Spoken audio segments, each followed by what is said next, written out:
Y ya se lo hemos venido anunciando. Hoy en Buenos Días Canarias la mañana vamos a aprender los primeros auxilios ante hemorragias. Nos acompaña una vez más Ana Carrullo, que es médico coordinador del Servicio de Urgencias Canario. Ana, ¿qué tal? Muy buenos días. Hola, buenos días. Gracias por la invitación. Bueno, vamos a hablar de hemorragias. Tal vez la más habitual y que solemos ver cuando tenemos niños en casa es la hemorragia nasal. Vamos a empezar por ahí. ¿Cómo actuar ante una hemorragia nasal y sobre todo comprender o saber las causas que pueden provocarla, doctora? Bueno, lo primero yo recomendaría a los padres, porque esto asusta mucho, como siempre se ha dicho, y es así, la sangre pues es muy... pues si sale en gran cantidad, pues nos asusta. En cuanto a una hemorragia nasal, que se llama epístasis, no es una situación realmente casi nunca en un niño de gravedad, y en un adulto sano tampoco. A lo largo de nuestra vida nos puede ocurrir. ¿Cómo debemos actuar? En el caso de un niño, tenemos aquí un niño que ha sangrado por el modelo, nos sirve de niño pequeño, ha sangrado por la nariz. Habitualmente con una práctica muy fácil, que es simplemente comprimir las fosas nasales, en esta forma, ponemos nuestros dos dedos en forma de pinza. Esto suele funcionar en un niño. Si el niño continúa sangrando, podemos optar por poner una gasita, un algodón y taponar la fosa nasal que sangra. En un niño casi nunca, y en un adulto incluso, no suele ser por ambas fosas nasales. Las causas, como bien preguntabas antes, pues son muchas. En un niño pues son muy sencillas, que la mucosa nasal esté seca, los capilares se rompen cuando nos sonamos la nariz, y en los niños es muy frecuente por la fragilidad capilar. Eso se supera ya con la edad. Y después ya estamos hablando de causas de sangrado por la nariz en un adulto, que puede ser desde una persona que tenga una rotura de un vaso importante, o en el caso de las personas anticoaguladas, que en ese caso sí que nos vamos a asustar un poco más, porque el sangrado puede ser aún mayor. Y por cierto, he visto que has cogido al niño, lo he puesto de una manera vertical. Cuando una persona sangra por la nariz, nunca hay que acostarlo, hay que incorporarlo. ¿De qué manera colocar la cabeza? Efectivamente, a eso iba. En el caso del niño, como bien has visto, yo lo he puesto, preferiblemente lo sentamos al niño. Si el sangrado persiste, vamos a poner a la persona sentada mejor, fundamentalmente que apoye los brazos y la frente en una mesa. Y al hacer eso, inclinado hacia adelante, mantenemos esa pinza en la nariz y ese sangrado va a ceder. Podemos optar por poner hielo envuelto en un pañito, lo colocamos en donde empieza la nariz y lo mantenemos de esa manera. Igual que en un adulto. Aquí tenemos un adulto, vamos a hacernos la idea que es una persona que está sangrando muchísimo por la nariz, la colocamos en esta posición, sentada sobre en la silla, por supuesto, apoyando la cabeza sobre la mesa.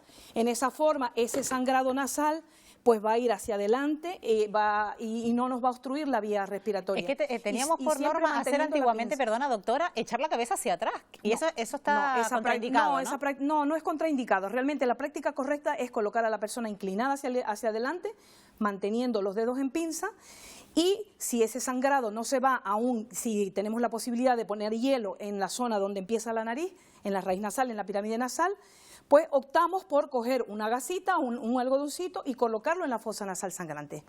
Por supuesto que si este sangrado persiste, lo indicado es que acudamos a un centro sanitario, el más próximo. Si el sangrado va mucho más allá, nos veremos en la obligación, como siempre comentamos, de llamar a los servicios de emergencia, al Servicio de Urgencias Canario, a través del 112, y el médico que nos va a atender nos va a dar las indicaciones precisas para este caso. ¿Eso de sonar a la persona cuando tiene sangre está contraindicado también? No se debe hacer, porque estamos hablando de que hay un vasito que está roto, un capilar, y de esa forma pues el sangrado puede aumentar. Simplemente será mantener esos dedos en pinza, como explicaba. De esta forma, contra el huesito de la nariz, vamos a cortar, ese vaso se va a cerrar. Y si eso no ocurriese, lo que he comentado anteriormente, pues tendremos que ir a un centro de salud, a un hospital, dependiendo de la cuantía de ese sangrado. Y otra cosa, doctora, también si nos sentimos mareados, tenemos que acudir a un centro de emergencia, porque en alguna ocasión hemos visto que sangramos la nariz y no ocurre nada. Seguimos los pasos, los primeros auxilios y puede pasar que pasa el sangrado y ya está. Pero si nos sentimos mareados, ¿puede ser consecuencia de otra cosa o provocado por otra causa? Siempre será difícil saber si tenemos una hemorragia, porque antes no hemos descrito cuáles son los tipos de hemorragia. En el caso de una hemorragia externa estamos viendo que se sangra por la nariz. Aquí tenemos el modelo que podemos ver que puede sangrar la persona por el oído, puede sangrar la persona por boca, y en ese caso estamos hablando de una hemorragia interna que se está exteriorizando. Y en ese caso, si la persona está mareada, vamos a intentar colocar a esa persona en una posición anti-shock y ya estaremos llamando a los servicios de emergencia. La persona dice, me estoy mareando, me encuentro mal, ¿qué hacemos? Mantenemos a esa persona acostadita, tumbadita, y en la medida de lo posible elevar esos miembros inferiores o bien con una manta gruesa o con la ayuda de otra persona que mantenga esos miembros, esas extremidades inferiores elevadas. Eso para evitar que esa persona que está mareada pueda perder la conciencia, si el sangrado es muy abundante. Siempre estaremos pendientes de hablar con esta persona, tranquilizarla y, por supuesto, llamar a los servicios de emergencia y que nos den indicaciones. Bueno, en este caso, en este muñeco que tenemos ahora tendido en el suelo, también vemos incluso una posible hemorragia por un oído, que también puede pasar. ¿A qué se puede ver una hemorragia en el oído, doctora? Sí, por supuesto. Una hemorragia por un oído puede ser una situación de gravedad. Si tenemos un antecedente que la persona ha sufrido un accidente de tráfico o se ha caído de una altura, podemos estar ante una hemorragia procedente del cerebro, de una hemorragia intracraneal. Puede que haya una fractura y esa hemorragia es la traducción de que ahí se ha producido esa fractura de base de cráneo y que por ahí esté sangrando esa persona. ¿Y hasta que lleguen los servicios de emergencia qué podemos hacer? En el caso de una hemorragia por un oído, lo primero siempre recordar que las personas que han sufrido un accidente o han tenido una caída de altura no debemos moverla. Máxime si tenemos esa sospecha de que hay una gravedad. Y si la persona está inconsciente, siempre será, y ha tenido golpes y ha tenido una caída, tendremos que mantenerla en la posición que estaba. Si hay riesgo de que esa persona se asfixie, se ahogue con fluidos, con vómitos o con un sangrado en boca, pues tendremos que movilizar a esa persona en bloque y colocarla en posición lateral de seguridad del lado que sangra por el oído, etcétera. Pero esto debemos hacerlo con muchísimo cuidado, porque esto podemos provocar más lesiones si ha sufrido un accidente esa persona. Doctora, a ver si nos podemos colocar por aquel lado para ver también el muñeco, pero vamos a hablar de otro tipo de hemorragias que nos pueden surgir en cualquier extremidad. También sabemos que nos podemos caer, que podemos tener algún accidente, un corte, nos produce una hemorragia. ¿Hasta qué punto puede también ser grave esa hemorragia si cae la casualidad que nos cortamos o que llega una vena, por ejemplo, me imagino yo, doctora? Sí, ante una herida donde, pues, por un objeto punzante, una herida por un cuchillo, por arma blanca o por un objeto en el contexto de un accidente, pues vamos a intentar, en este caso, vamos a hacernos la idea, por aquí está sangrando esa persona y tenemos una herida grave. Esa herida grave, si no tenemos nada a mano, vamos a coger lo que tengamos a mano. Si estamos en un domicilio, pues bueno, ojalá todos tuviésemos a mano pues una compresa de gasa para colocar en el sitio de la herida del sangrado. Vamos a colocar ese paquete de gasas, de compresa de gasa, y lo vamos a mantener presionando la herida. De esta forma vamos a cortar el sangrado. Si el sangrado persiste y vemos que se está empapando ese paquete de gasa, vamos a colocar otro paquete encima sin retirar el previo.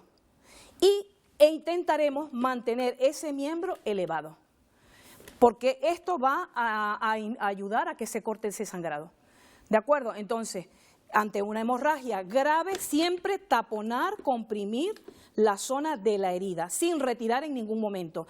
Y si ya contamos con cualquier otro artilugio, como en este caso, una venda o así, esto ya es para nota, como digo yo. Y digo yo, si nos encontramos en la calle, ¿podremos colocar a lo mejor una prenda de ropa? Sí. Eso iba a decirte, sí. En el caso de que no tengamos nada disponible como una venda. Siempre llamando a los servicios de emergencia, el médico que nos va a atender nos dará unas indicaciones.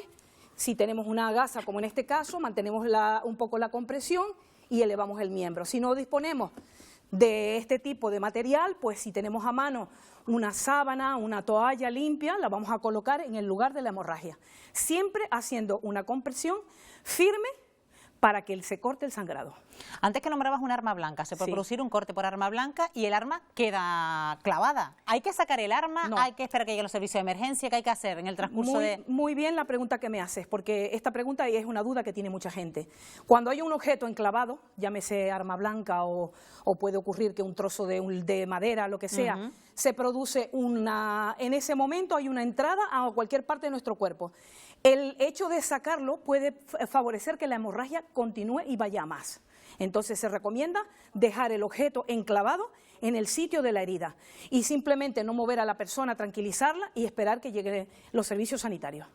Bueno, pues tomamos esa nota. Y otra cosa muy importante, doctora, en el caso de una herida profunda, que vemos que tiene una profundidad, ¿tenemos que taponar la herida con gasas o con algo de tela para evitar que siga sangrando? Como hemos dicho, tal y como lo hicimos Porque puede ser un corte superficial, pero también puede ser un corte profundo. Un corte superficial que hay rotos los capilares, pues la sangre va a salir de forma persistente porque es la forma como sangra un capilar.